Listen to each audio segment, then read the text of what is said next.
Next up on the tee, he is a mindset coach for golfers and hypnotherapist, working with golfers and athletes and high-performing individuals around the world. It's Paul Salter joining us on the Course of Life. Paul, how are you doing today? Alex, I'm doing fantastic. Happy to be here. Yeah, great to connect with you here and have you on the show. I wanted to learn all about your golf background, and we're going to get into that hypnotherapist terminology and exactly how that applies to golfers as well, too. Yeah. But just in terms of your background playing the game, what's your background and connection as a golfer, and how did it eventually lead you to the coaching side as well?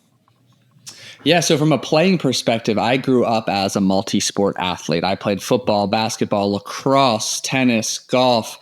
And the reason I bring that up is because for me, I was a whopping 5'3", 100 pounds, 16 going on 17. So I needed every edge I could get to keep up with my peers who are all bigger, stronger, faster. And that's when the seed of, hey, something between the ears is what separates the best of the best, the Tiger Woods, the Michael Jordans, and the Kobes from everybody else. And I'll bring that back full circle down the rest of the conversation.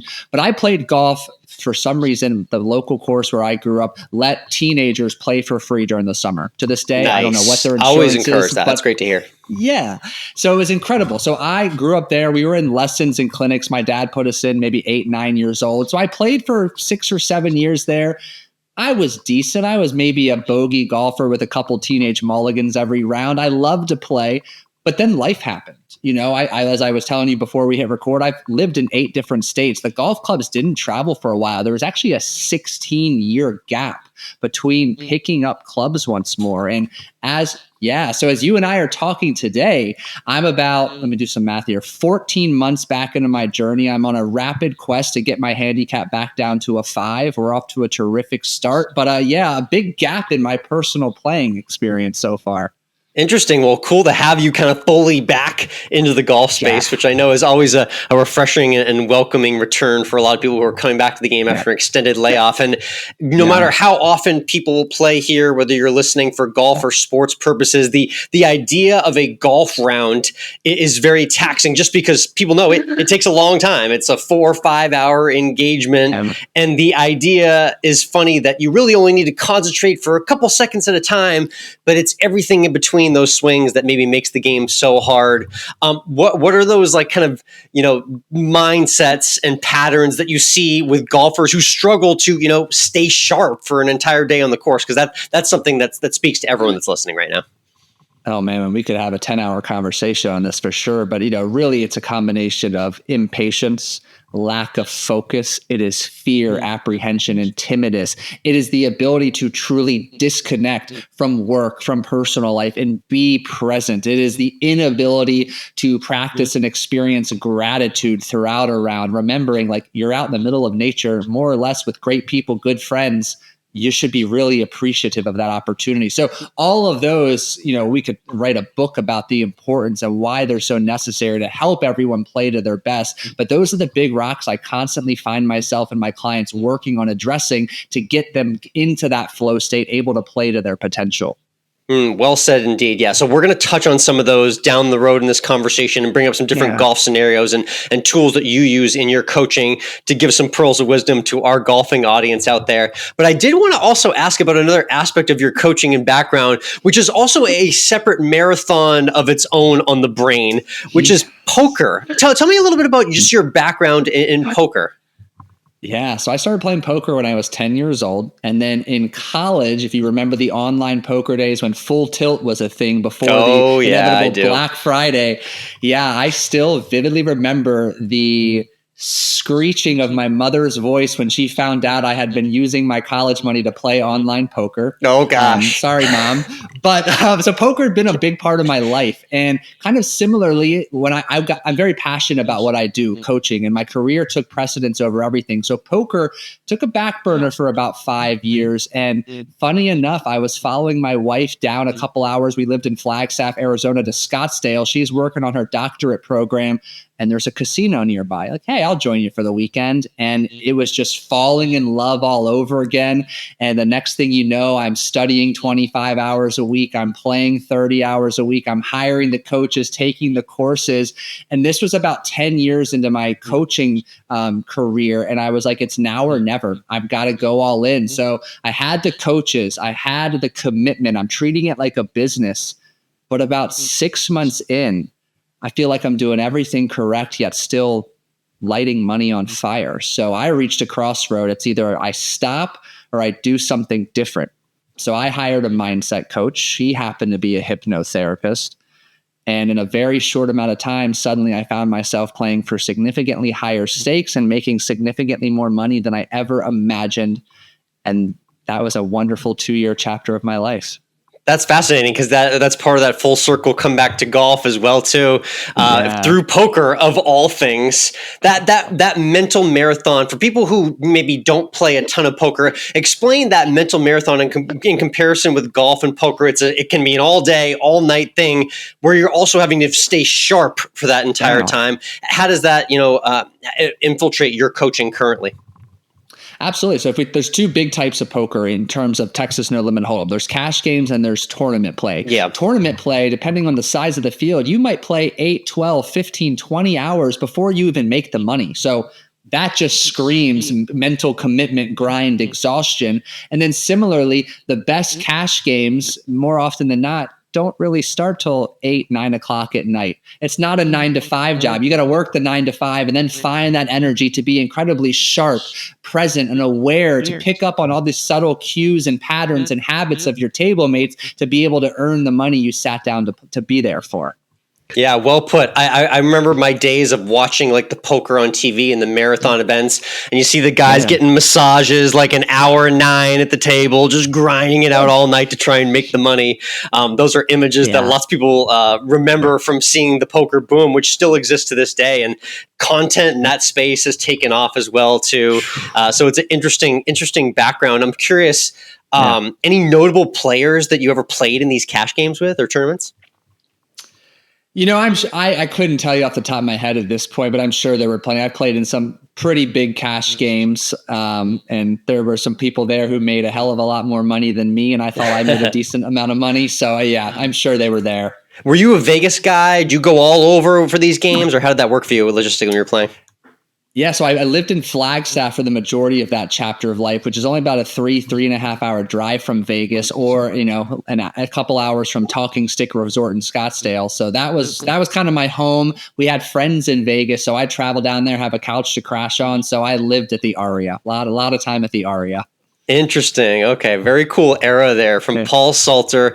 Again, joining us as a mindset coach and hypnotherapist. So let's get to that word that I think has an interesting kind of stigma and reaction. When people hear hypnotherapy, they think a lot of interesting things. I was once at like a high school graduation night where hypnotherapist walked on stage and completely sent a bunch of fellow high school grads into a trance, and they started dancing to music they'd never danced to before. What's your definition of hypnotherapy, and how does it work into your teaching? Yeah, so hypnosis is nothing more than a state of deep relaxation with the intention to make positive change. For all of you listening, it is a natural, safe state of mind that you've already been in multiple times today. Because the hypnosis is just a word to describe the type of brain waves that you are producing at any given moment. So Alex and I right now, we're having an engaged conversation. We're producing these beta waves, but say after this, we're going to go cool down, take a hot shower. We start to relax a little. We're producing alpha brain waves. If we relax so much that we fall asleep, then we produce what are known as delta brain waves. There's this sweet spot in between where we produce theta brain waves. It's this deep state of relaxation that you experience the moment you transition from sleeping to waking. It's that flow state you experience caught up in a good book, your favorite TV show, or while you're deeply immersed on the course or in a project at work. So again, it's a more familiar and it's a natural state of mind than you might have been aware of. Interesting. So you're not doing like the wave a wand in front of people's face, dozing them off to sleep. Explain how your like hypnotherapy works and what it actually looks like for clients, people you work with. For sure. I mean, let me preface with those individuals, Vegas, Hollywood, stage hypnotism is a real thing. I could technically, I just don't think you want to pay me for that experience. Yeah. But with that said, I always like to share like what hypnosis is not as well. It's not mind control. It is not me extracting your deepest, darkest secrets. It's not brainwash or anything like that. There are two big benefits that we create when we're in that deeply relaxed state. Number one, we each have that harsh inner critic within all of us, that voice that says, you suck, why bother, don't even try. Well, when we're in hypnosis, you get to bypass and quiet that noise and negativity. Good Number point. two, you're able to connect directly with your subconscious mind. 95% of what you do every day is influenced by your subconscious. Your subconscious is home to your memories, your emotions, your beliefs, and your habits. So as I'm sharing this, many of you listening might start to kind of take hypnosis and substitute it with visualization, see and feel what it's like to sink that birdie putt on 18 to win the tournament. That's all well and good. There is decades of research to support visualization, and that's an element of what I do. But the real opportunity in the way that I primarily use hypnosis is to go backwards, because the premise of what I do is that we all have a collection of destructive patterns of thinking, feeling, believing, and behaving. So I use hypnosis to uncover, as an example, when did you learn to be anxious? It's a learned feeling and behavior state, which means it can be unlearned. So hypnosis creates the opportunity to pinpoint the origin, which in and of itself can create a powerful perspective shift. And it creates an opportunity to begin dismantling and unlearning that pattern, which provides an immediate surplus of energy that can be put forth to build better beliefs and behaviors to become the person you want to be. Interesting. Very well said. Now, one way to back up on all that, because that's a lot to take in, but there's a really good analogy that I've heard you use with those mindset patterns, those things that we form over time, the behavioral habits, the swing thoughts, the weird quirks, and how we get around the golf course. And you use the analogy of a highway. Explain that kind of highway analogy and how these patterns and these mindsets get formed inside and how we can rework them as well. Yeah, absolutely. I'm so glad you brought that up. So the brain is designed to conserve energy. Habit formation is literally a way for the brain to be lazy to conserve energy. So when a thought, feeling, or belief is repeatedly given time, energy, and attention, it's like a neural pathway in your brain is greased and grooved over and over again. So what starts out as kind of a rocky trail, there's plenty of rigorous and rough terrain. You start walking that pathway over and over again. Well, suddenly a path emerges, and you keep walking that path so much the path begins to widen, and it's time to lay down some concrete or cement and to pave that path. And suddenly the path has traveled so much more, your brain wants to make it easier. Suddenly, in the blink of an eye, now it's an 8-lane highway. So every single day, your own destructive patterns of thinking, feeling, and believing are just easily accessible. It's like you're one turn away from entering that 8-lane highway. So what hypnosis offers is like putting a collection of orange detour cones on that highway, taking you off the road. You got to off-road a little bit, but you start taking that new path more and more, that now you can pave a new highway, which gets you feeling, thinking, and believing differently. I like that. A new set of thoughts and a new highway entirely. So what we'll do is let's work through some common kind of mental mindset issues and roadblocks within golf, and you can kind of speak to how your teaching, can help with these common situations. Obviously, one that's big, that's very universal, is just the general nerves of starting a golf round. Whether it's playing a new course or the first tee in that moment where you step up to hit that first shot of the day. Tell me about how your hypnotherapy practices and your mindset helps with the idea of just getting off to a good start to your round and building positive thoughts from the beginning of your round. Yeah. So hypnotherapy aside for a moment, we'll come back to how I utilize that for this particular challenge. It's a reframing and an education opportunity. Nerves are nothing more than your body signaling it's physiological ready. It's physiologically ready to respond. That's all that feeling is. That swirling of what you might refer to as butterflies in your stomach. Yep. That is the literal exit of blood from your stomach and digestive area into your muscles and extremities, because your body is ready. So you're feeling the blood leaving your abdomen, going into your arms and legs, because you're ready to do something. So the adrenaline's flowing, the glucose has been mobilized, which is your muscle's primary fuel source. So first of all, it is what you want to feel. Second, you get to determine if you want to put the label of nerves, fear, or excitement attached to that physiological state. Obviously, I would encourage you to start viewing it as excitement, finding a way to grow familiar and comfortable with that. You're not going to turn it off. It's going to be there because you are ready to go do something. There's anticipation, and that's a normal, healthy response. Very well said. I love that for golf, and selfishly, I had a really interesting personal, experience based on that moment where you get the butterflies. I have the privilege when I get to cover these golf events where there's a moment where I'm about to be called on to ask like a press conference question to Scotty Scheffler, Nelly Korda, like best players in the world, and I can literally feel it coming right up through me.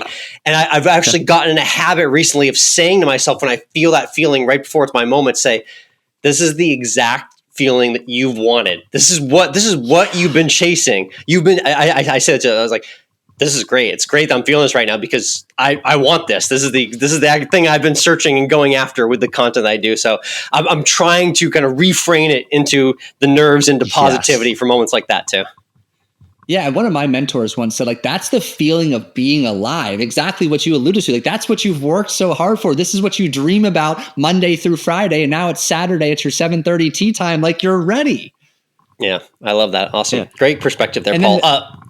What were you going to say? I want to add the hypnotherapy part too here. The way that we would approach that is a lot of us, there's two big challenges there. First, it all comes down to expectation management. Why are you putting so much pressure on yourself to hit this perfect tee shot on the first hole? So many of us are going to laugh when I say this, but it's like, have you ever bogeyed the first hole and still had a phenomenal round? Like, your first hole, your first shot doesn't set the tone for the round unless you allow it to. So it's freeing yourself up and giving yourself permission to swing freely and just trusting like that's one shot of, hopefully between 65 and 75 shots of the day, depending where your handicap is, of course, but it's just one shot. One shot does not make or break a round. You've got to free yourself up to execute your process, swing freely, and then move on to the next one.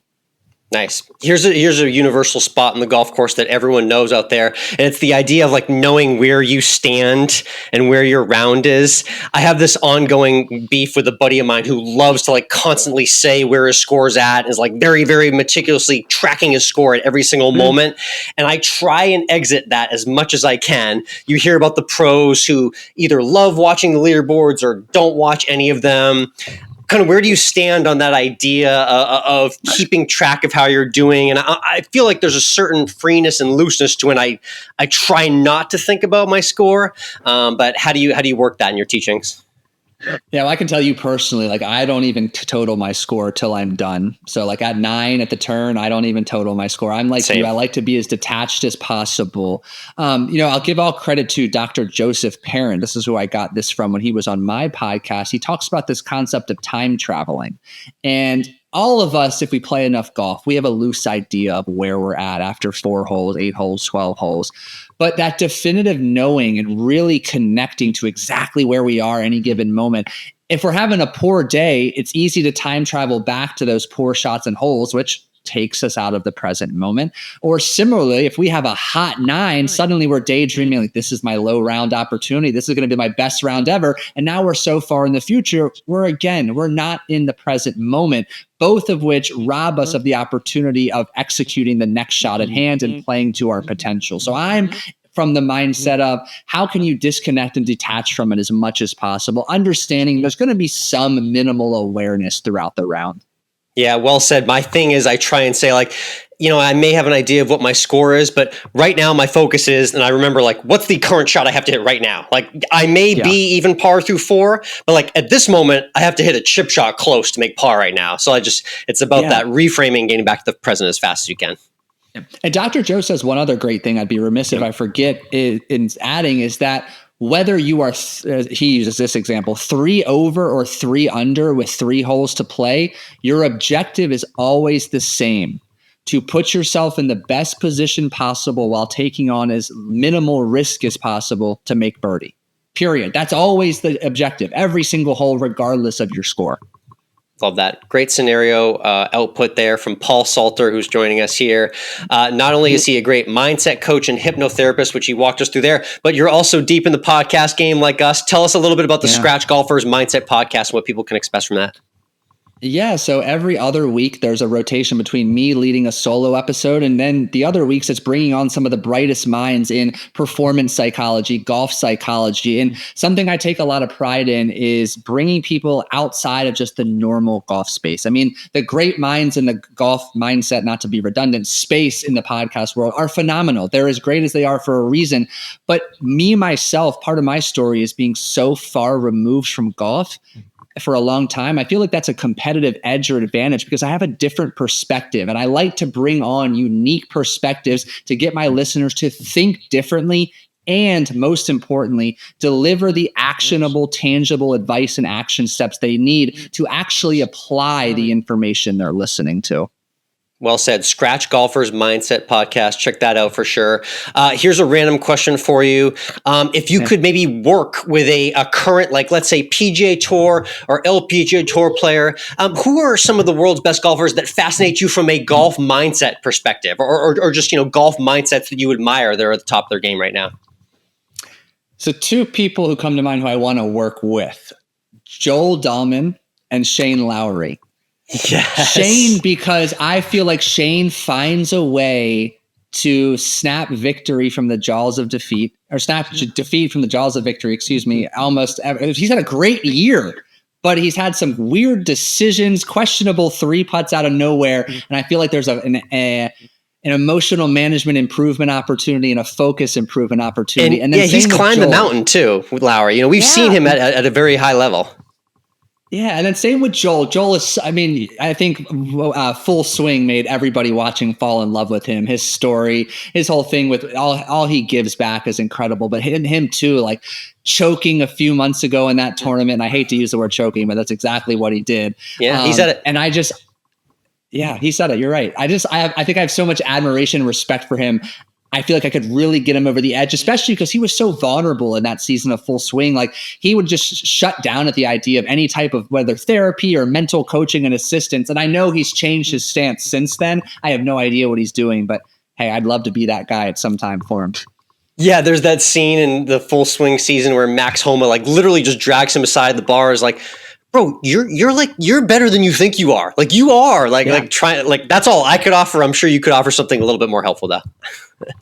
Well, but it's so true. Like you believe it or not, I'm fortunate enough to work with some incredible golfers and just successful people in all walks of life. I would say the most common aspect I work on them with is fear of success. I don't belong. I don't deserve this success. I'm an imposter. It was a fluke. So even at the top 0.01%, this is still like a real common challenge, which I think is important to share because it humanizes these individuals. I mean, you brought up Max Homa. He's another great one. He's so talented, but the last couple of years, it just appears he's gotten in his own way 10 times over. And it's all down to our belief system. Yeah, well said indeed, Paul. All right, let's wrap with a couple more fun questions here. Big background for you. This is a super random one. What's your favorite hand in Hold'em? 2 hole cards there. What's your favorite, just in general? Oh man, any suited club combination is my favorite, but for the dumb, silly reason is King 7, and I think it was because I used to host poker tournaments with my friends in middle school and high school, and when I had no idea what I was really doing, I probably got lucky and won a few hands with that, or pots with that hand, and it's just always stuck. I would always play it, even when I know I shouldn't have. Yeah, my goofy one is I remember being a Daniel Negreanu fan back in the day when I watched a lot of poker content, and he was a big fan of suited connectors. So my little cute one is I loved a 10-8 suited. How about that? I like 9-7 suited for a sneaky 3-bet. So yes.